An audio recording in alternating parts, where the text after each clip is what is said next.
Papa is wonderful. I will celebrate his day with him, everybody.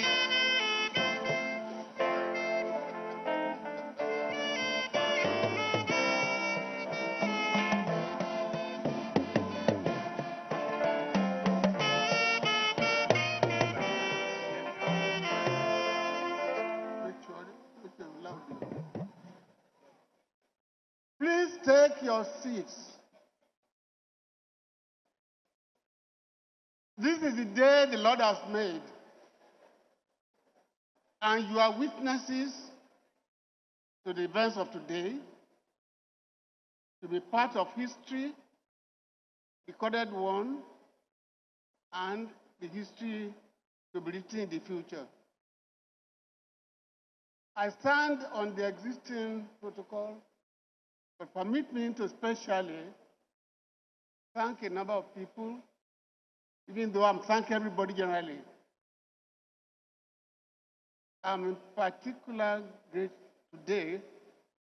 grateful to God,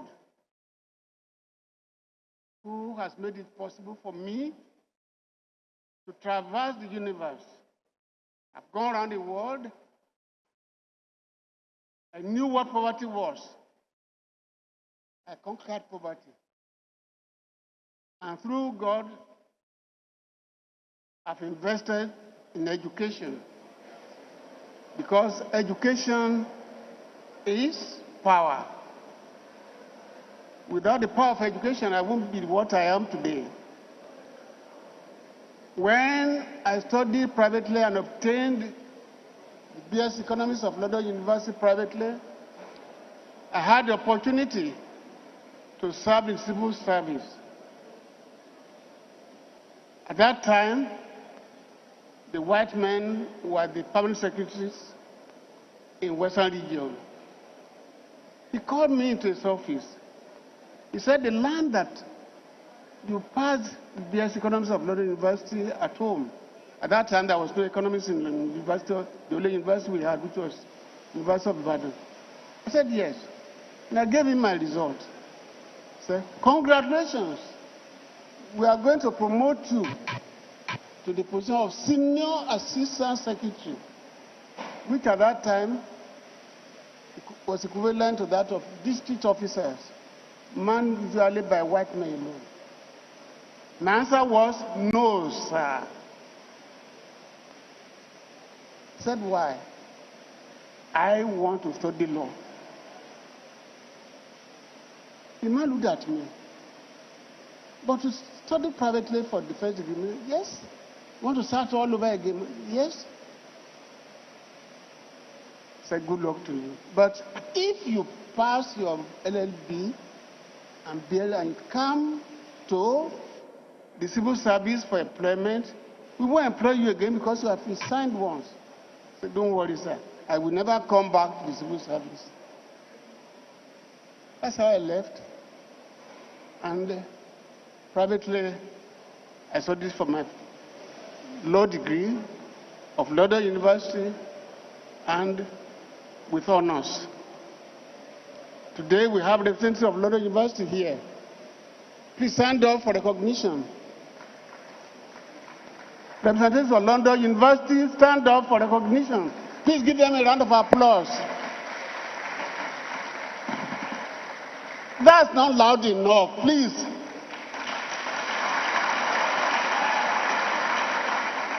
Thank you for coming to Nigeria. Thank you for witnessing this event. Thank you for what you have done in my life. God bless you. Sit down.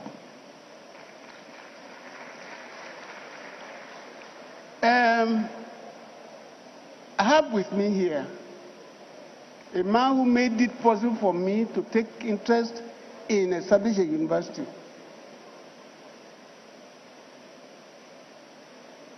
I was very, very successful in my law practice, working for the biggest oil companies in the country, making a lot of money, charging only dollars. I didn't charge naira. So he invited me to come and become the minister. He called me to a corner, a special room. I told him, I don't want to leave my private practice. He persuaded me. I said, no, sir. But he loved me so much. He respected me so much that he now called on me and said, look, let me have one of your juniors to be a minister. That was how I recommended Olujimi, who told just now, to become a minister. And the man who made that possible also asked me later to take over the position of the Pro-Chancellor of the University of Lagos because there was corruption there. I agreed on condition that I will not collect the usual salary or allowances paid to pro-chancellors. He said, that's your business. If you don't want to take money, good luck to you, but help us. I agreed. I was there for about 7 years. And I brought in my clients, Julius Bajar and so on, Third Rules, and put up my own structure, and so on and so forth. It was there I knew, with my eyes open, the problems we have in this country in education. It was there I knew why people, graduates from public universities, were not employed by my clients. They share this and that. They prefer people who trained overseas. That man is here today. He was a man who, when he became president, saw that we are deep in debt. And he went around the world for 2 years, begging those we owed money to forgive us or reduce the amount, the debt. He succeeded, and Nigeria became a strong country financially. That man is here today, and I will ask him to please stand up for special recognition and thank you. President Obasanjo, please stand up. President Obasanjo, stand up. Please stand up. Please stand up. Face the people. Face the people, not face me. Face them. Please give me a round of applause.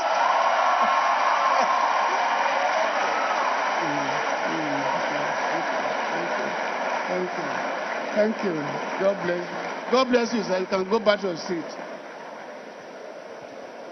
Indeed, I thank everybody here. There's nobody who is not important. You're all important. I knew what we went through to get to this place. The roads are bad. I'm aware of it. There's no airport. I'm aware of it. But I have got in touch with the new governor of this state. And the new governor is here with me. Since I started this university, there is no governor that has sat with us throughout our ceremony.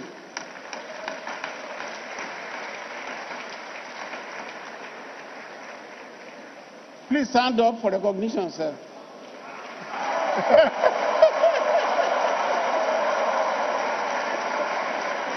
Thank you.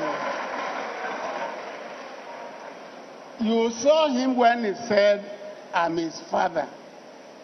You saw him when he said that he was a secretary carrying my bag when we were fighting for the state.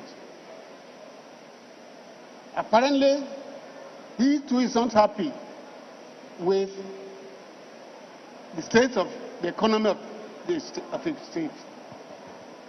I have spoken to him, and I want to divulge a secret. Please listen. I told him, like I said when I wanted to start this university, that an airport is necessary to develop any place. Go through Europe and North America and so on. Have planes from place to place because it's very safe. When I wanted to start this university, Governor Oni, I hope he's around. Are you here? Governor Oni is gone. Oh, thank God. Come out, come out. Stand there then. Give me a round of applause, please. Oh, I'm blessed for your coming to see the ceremony. It was a white woman, a West Indian, who came to me at Ibadan. She asked me to please build a special library for her in a village called Ayidepo, 9 miles from Ibadan. And I did. Then she invited the governor of Oyo State and important people to the commissioning. As I said, the road is about 9 miles untarred. The community leader then asked me if I could build a university in that place for the library. And the community said they were going to give me land. The governor stood up and said, we will give you light, we will give you road, we will give you water.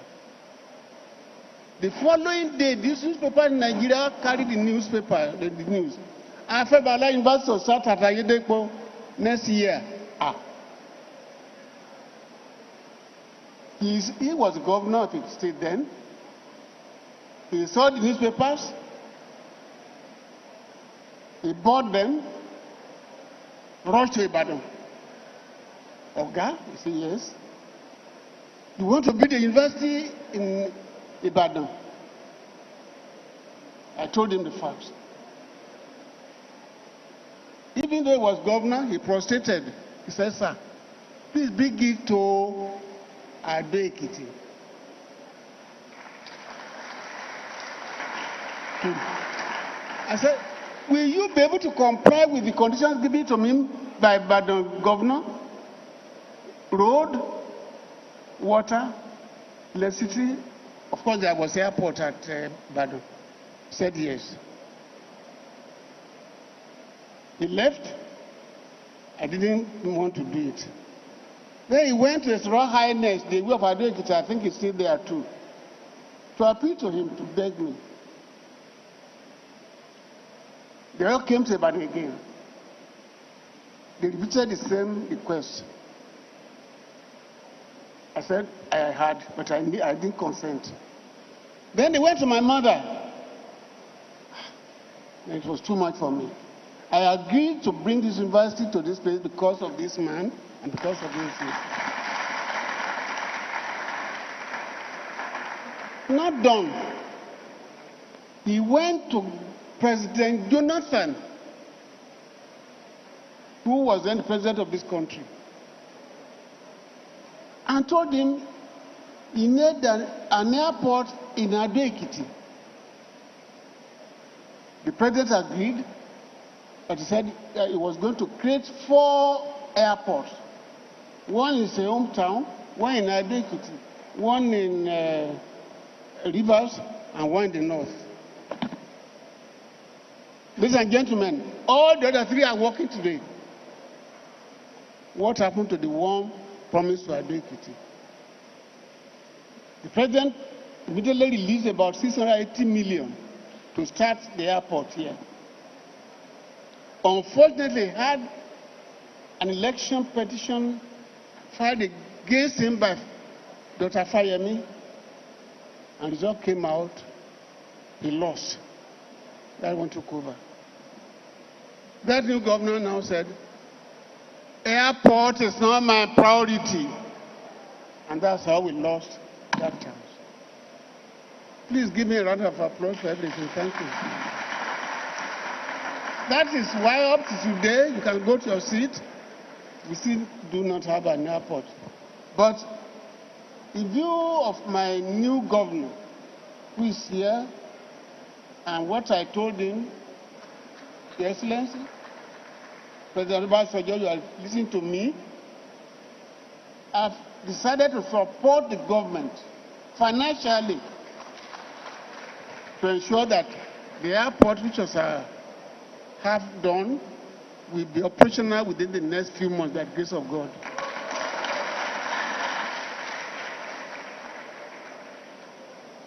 You have been here for a long time. I thank you very much.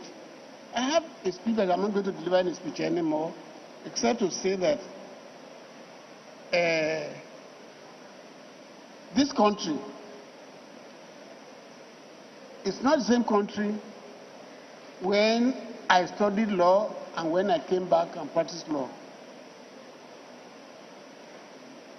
The judiciary of which I met then is not the same judiciary. And therefore, we won't go through details, but I have some suggestions which I think anybody would agree with me are necessary for today. First, I do not agree that the subject is imperative. The future of constitutional democracy in Nigeria imperative of a new constitutional order. We do not a new constitutional order. No. It is true that people who make government are the people who run the government. But it's also true that you cannot have a constitution which can be run by even an angel when that constitution is for a country of nations. Nigeria is not one country. It's a country of more than 300 nations and tribes. You need a new constitution which will allow each part to develop at its own rate. And at the same time, a nation will now evolve from that constitution.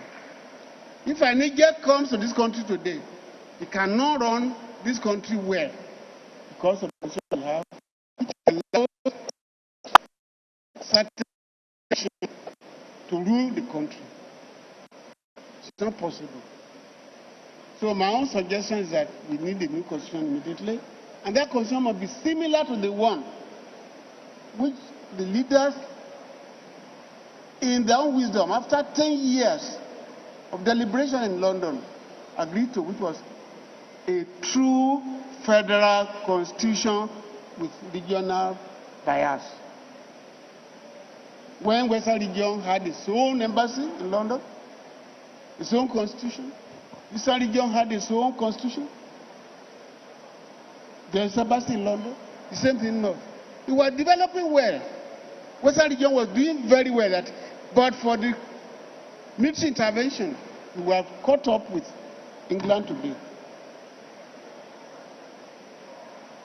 As I said, we do not need a constitutional order, but a new constitution. And finally, I want to speak about my own profession, the judiciary. Our judiciary today needs a total overhaul. And you cannot do it without a new constitution. I have about 3 cases myself filed in respect of matters arising from the university. Do you know, for the past 4 years, these cases have been on. We have some judges here. The High Court has not been able to sit for many months. Why? Because they are handling what they call election petitions. Election petitions will not be handled by sitting judges. they should be decided only by committee set up consisting of senior advocates and retired judges. In that case, the regular court will not close down. That's my first observation. The second observation, of course, is remuneration of judges. No senior advocate who is worth a thought, who is making money the way I did, want to go and apply to become a judge. For what? What the judges in Nigeria earn, Christians compared with others and overseas, there is urgent need under the new constitution to improve the salaries of judges. Thirdly, admission to law is important because it is the type of student who admit to the university that will train out and become lawyers. In many countries in the world, study of law is reserved to only those who have obtained a degree in a liberal subject. My advice is that henceforth, under the new constitution,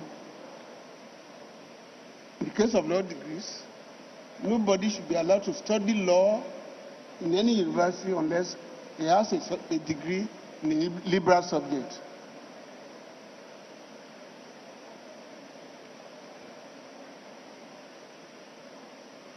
Then,